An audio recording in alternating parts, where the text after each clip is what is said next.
Olá, professores, como é que vocês estão? Sejam muito bem-vindos a mais um suporte em vídeo do nosso GC.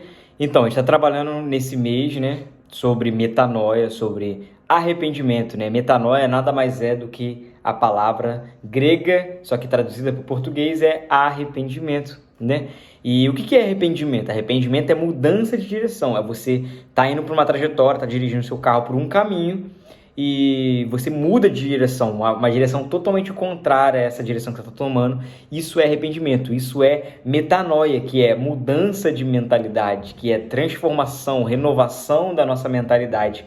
E eu gosto de outra palavra, da palavra hebraica para arrependimento. No grego é metanoia, mas no hebraico é teshuvah. Teshuvah é a palavra hebraica para arrependimento. E essa palavra teshuvah, ela tem um significado parecido, mas é um outro significado, A tradução é voltar à origem, voltar à origem. Isso quer dizer teshuvah, o que quer dizer um arrependimento para um judeu. E é muito do que a gente está trazendo, do que a gente está falando nessas lições, porque o tema maior, é metanoia, mas a gente está trabalhando sobre beleza, temos que voltar, temos que voltar à origem, temos que mudar a nossa mentalidade. Mas voltar para qual direção?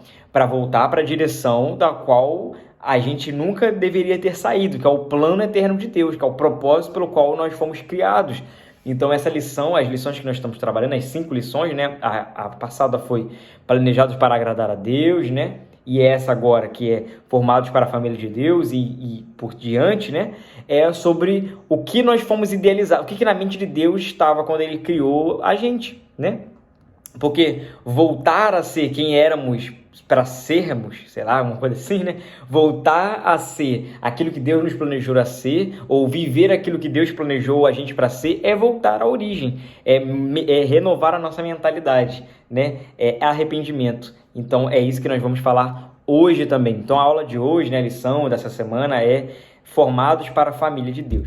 E família é um tema muito importante para Deus. Por quê? Porque se você for ver, o que é Deus? Deus é Pai, Deus é um ser triuno, que é Pai, Filho e Espírito Santo. 3 pessoas totalmente diferentes entre si, porém que são uma pessoa só. Subsiste em uma só ser, Ele é um ser triuno, E ele é o Pai, Filho e Espírito Santo. Então, se ele é o Pai, ele se revelou como Pai, ele se revelou como Filho, como Espírito Santo, Que a gente pode ver uma figura mais emotiva, mais feminina, até mesmo materna, aquele que estava no universo.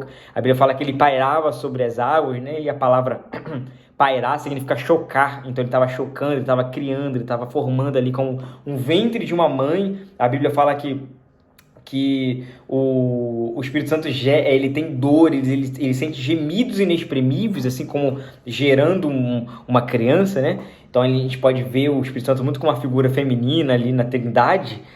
Então a gente vê uma família, mas uma família que existia antes da fundação do mundo. Então a gente pode dizer que Deus é uma família, Deus é uma comunidade, Ele é Deus, ele é uma pessoa só, um ser só, mas que ele subsiste em 3 pessoas, No Pai, no Filho e no Espírito Santo.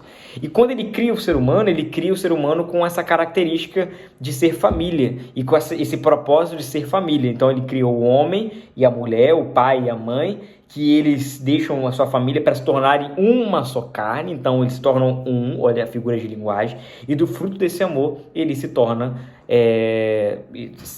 gera uma vida, gera um filho, E esse filho, quando ele cresce, ele é potencial para gerar outra vida, e assim passar a transmitir a imagem, porque o filho, o que ele é? O filho é a imagem do seu pai, da sua mãe, Então ele é a réplica dos seus pais. Então quando o filho cresce e replica a sua imagem, ele está replicando a imagem do pai. E qual era a imagem de Adão? A imagem de Deus.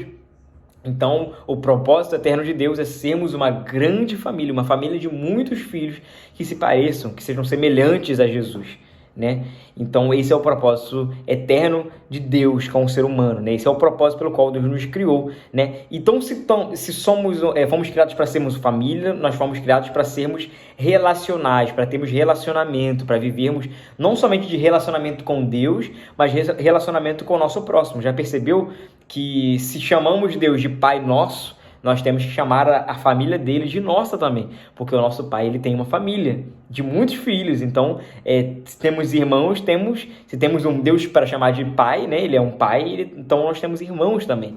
Então, já percebeu que a igreja ela é chamada de família? A gente chama nossos irmãos de irmãos, né? Os membros da igreja de irmãos. Por quê? Porque nós somos parte dessa família, nós somamos nessa família. E toda família ela tem comunhão, né? Porque o cerne da família é ter comunhão. E o que é comunhão? Comunhão é ter algo em comum, né? É ter uma comum união, né? É comum união. Então, o que é aquilo de comum que nos une como igreja, como família de Deus? É o Pai, é Deus, é o Espírito Santo. Lá em Efésios 4, versículo 3 diz assim: façam todo esforço para conservar a unidade do Espírito pelo vínculo da paz. Então, aquilo que nos une, a cola que pega, a cola que nos cola, que nos une, é o Espírito Santo, é Deus, é o Pai, né? Então é isso que nos une, é isso que nos unifica. Então é isso que a gente tem em comum e é o que faz você, em qualquer lugar do mundo, se conectar com uma comunidade chamada igreja, onde você vai entrar naquele lugar e você vai falar que é cristão, as pessoas vão te amar, vão te receber, vão te acolher, mesmo sem conhecer a tua vida, simplesmente porque você professa a mesma fé que é a deles, né? Que é Cristo, que é Jesus. Então, quando a gente entra nessa família de Deus, a gente começa a ter comunhão. E comunhão não é uma tarefa fácil, né?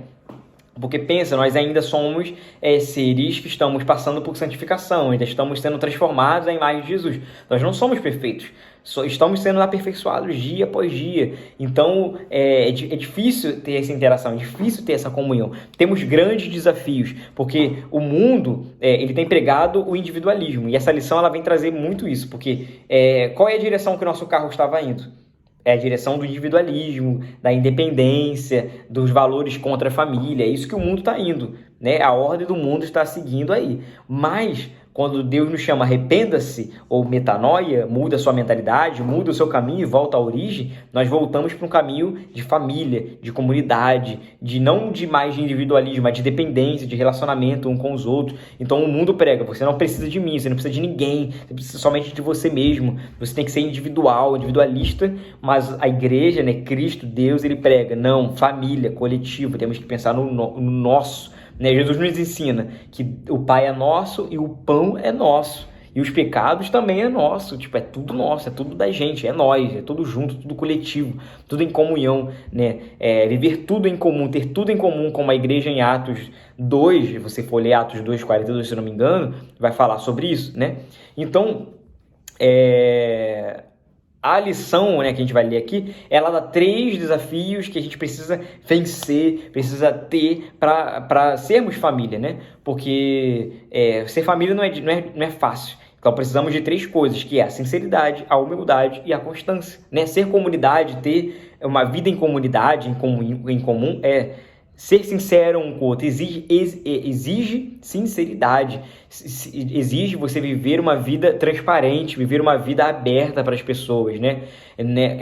Quando você entra na igreja, quando você se torna a família de Deus, significa que você precisa descortinar o seu coração para um discipulador, prestar contas um para o outro, entendeu? Eu até brinco, né? Cara, se você quer uma religião onde você quer viver a sua vida e não quer que ninguém se meta na sua vida, então muda de religião, porque o cristianismo não é isso. O cristianismo é prestar contas um para o outro. O cristianismo é uma coisa que eu gosto muito, né? Que é uma frase que eu aprendi. O que é igreja? Como é que você sabe que você é membro de uma igreja? É quando você consegue abrir a geladeira um dos outros. O que isso quer dizer? Quando você se reúne não no domingo, mas na semana, e você tem intimidade suficiente para você abrir a geladeira um do outro, para você conversar abertamente, para você abrir seu coração, para você ir na casa do seu irmão, você ter comunhão, ter amizade, você tá ali naquilo. Isso é ser igreja, né? Então a gente precisa de sinceridade, a gente precisa de transparência e uma coisa que a lição fala muito é falar a verdade em amor. Uma coisa muito que eu tenho aprendido sobre aconselhamento é falar a verdade em amor. É não deixar de falar a verdade. Você precisa falar a verdade, mas a verdade sozinha ela pode machucar, ela pode magoar, ela pode ferir a pessoa. Mas também se você só focar no amor, amar a pessoa, mas sem falar a verdade, você não está amando a pessoa, porque você está levando a pessoa para o inferno, na comodidade. Ela nunca vai mudar, ela nunca vai ser confrontada, ela nunca vai ser transformada. E nós precisamos falar a verdade em amor.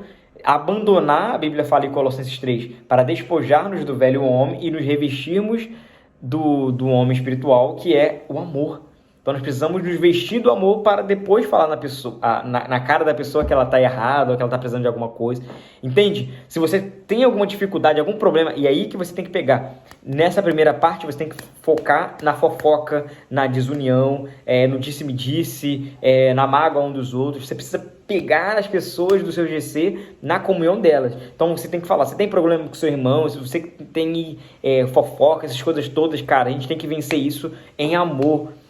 Você que tem problema com o teu irmão, você critica o teu irmão, beleza, cara, você pode criticar o teu irmão, mas critique ele em amor.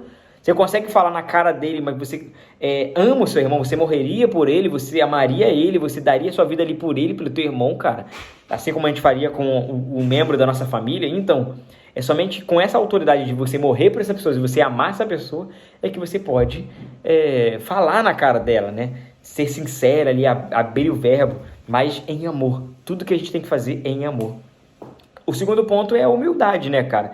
Porque a humildade é a única coisa que nos assemelha, a que mais assemelha um homem e uma mulher de ser igual a Jesus, né? Jesus disse, ele não disse, eu sou bom, eu sou legal, eu sou inteligente, eu sou sábio, eu sou amoroso, eu sou santo. Não, ele falou, eu sou manso e humilde. A única vez que Jesus falou, eu sou alguma coisa, ele disse o que ele era, descortinando o seu coração, era a humildade e mansidão. Então, nós nos assemelhamos mais a Jesus no momento em que nós somos humildes. E é bem interessante que aqui na lição, lá no finalzinho, tem uma frase, que até coloquei em itálico algumas partes, né? Que é uma frase de C.S. Lewis, que diz assim, humildade não é pensar menos de si mesmo, mas pensar menos em si mesmo e mais nos outros. Então, o que isso quer dizer? Quer dizer que humildade não é aquele cara... Você sabe que o cara toca bem, que o cara prega bem, que o cara canta bem, que o cara dança bem, que o cara dá uma aula top, o cara é um ótimo estudante, um ótimo aluno, e não, eu não sei de nada, eu não sei fazer isso não, eu não sei administrar bem não. Tipo, negando, tipo aquela falsa modesta, né? Mas, cara, não é pensar menos de si, não, tipo, eu sei que eu sou bom, mas eu vou negar que eu sou bom, e ficar fingindo que eu não sou. Não é isso. É pensar não menos de si, mas menos em si e mais nos outros. Né? É você se preocupar quando você vai montar uma aula de GC em que ponto eu posso falar aqui, não, eu tenho que colocar isso, eu tenho que trazer isso aqui para me aparecer, ou para que as pessoas me vejam, ou para ver as pessoas, caraca, que aula top, que ó... Eu não vou conseguir ser igual a você nunca. Isso não é humildade, isso é arrogância. Mas o que é humildade? Cara, o que eu posso simplificar nessa aula? Porque, o meu GC tem pessoas simples, assim, então eu acho que eu não posso falar com um linguajar bem teológico. O que eu posso pegar isso que o André tá falando aqui de muita teologia, de trindade, de não sei o que lá que ele tá falando aqui, bem difícil para mim. O que eu posso pegar de difícil aqui e simplificar para deixar, para tocar as pessoas? Isso é humildade. Sabe? Então, mas vendo no dia, né?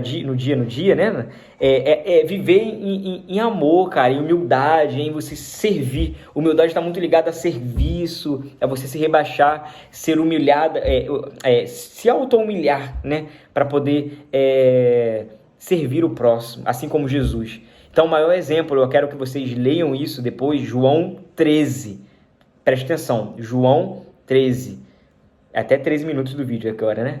Profético. Então, João 13. O que é humildade ali? É o Senhor, é o Mestre que vem não para servir, não para ser servido, mas para servir, né? Então, ele é o Senhor, mas ele pegou, né? Ele cingiu seus lombos e começou a servir o seu próximo, a servir o seu grupo de crescimento ali, entende? Então é isso que é humildade, a gente precisa disso, cara, para crescer, para evoluir, para nossa vida, né, para viver comunidade. Não tem como viver comunidade sem pensar no outro. Pensando em si, não dá para viver família, não dá para pensar em comunidade. E o último ponto é constância, cara.